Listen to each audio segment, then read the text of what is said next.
Hey guys, this is Comic Uno, and today I'm doing a review for Supergirl Season 2, Episode 2. So let's start talking about this episode. Here we get to see the continuation of the Superman and Supergirl team-up, and the fight with Metallo. Actually, two Metallos.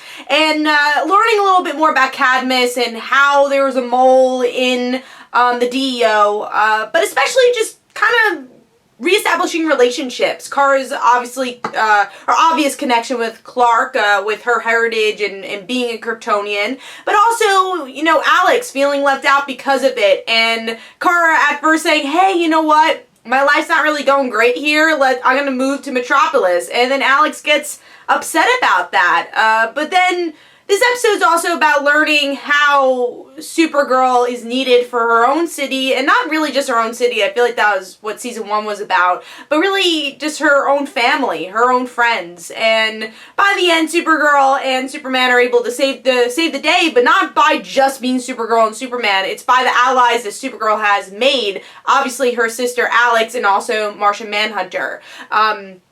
Also, with Kara's life, we get to see the transition of Kat leaving, and it seems like she'll make, like, guest appearances here and there, but it won't be as often.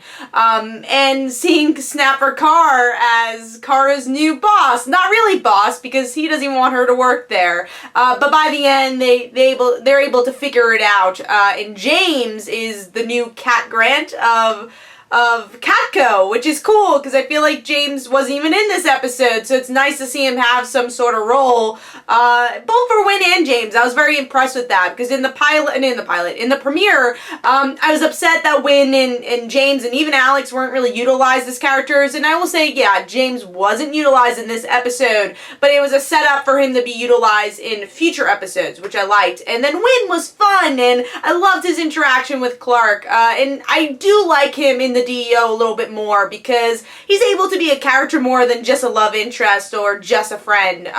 He's able to kind of be in the middle of it all. So very happy with that progression, especially in this episode. But the two characters I think really shine the most. It's hard because there's a lot of characters that shine, but probably Kat and Alex. Alex, again, the emotional scenes between Kara and Alex always hit the nail over the head. They're always great, and you can't break that bond, you know, even though they're not blood family, you know, they keep proving that they are truly family.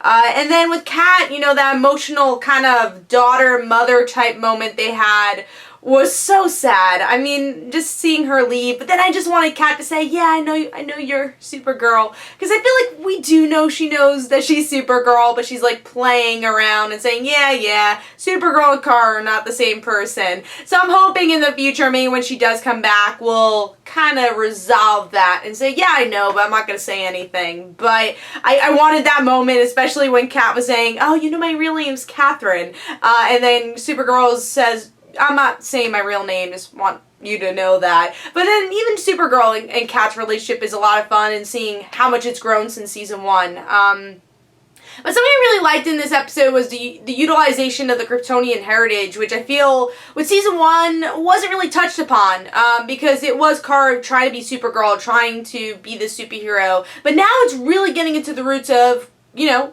Krypton, especially with Mon-El appearing with the cliffhanger of Mon-El choking Kara.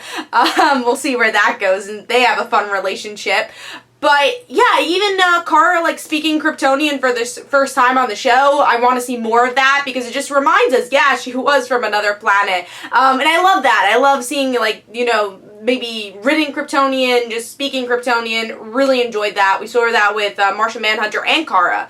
And what I liked, I mean, just for Melissa's performance, you could tell obviously Martian Manhunter, he didn't really have an accent when he was talking Kryptonian, but Kara actually, like, Melissa put a little accent on it, showing, yeah, she's a native Kryptonian, so she knows how to say all the words right.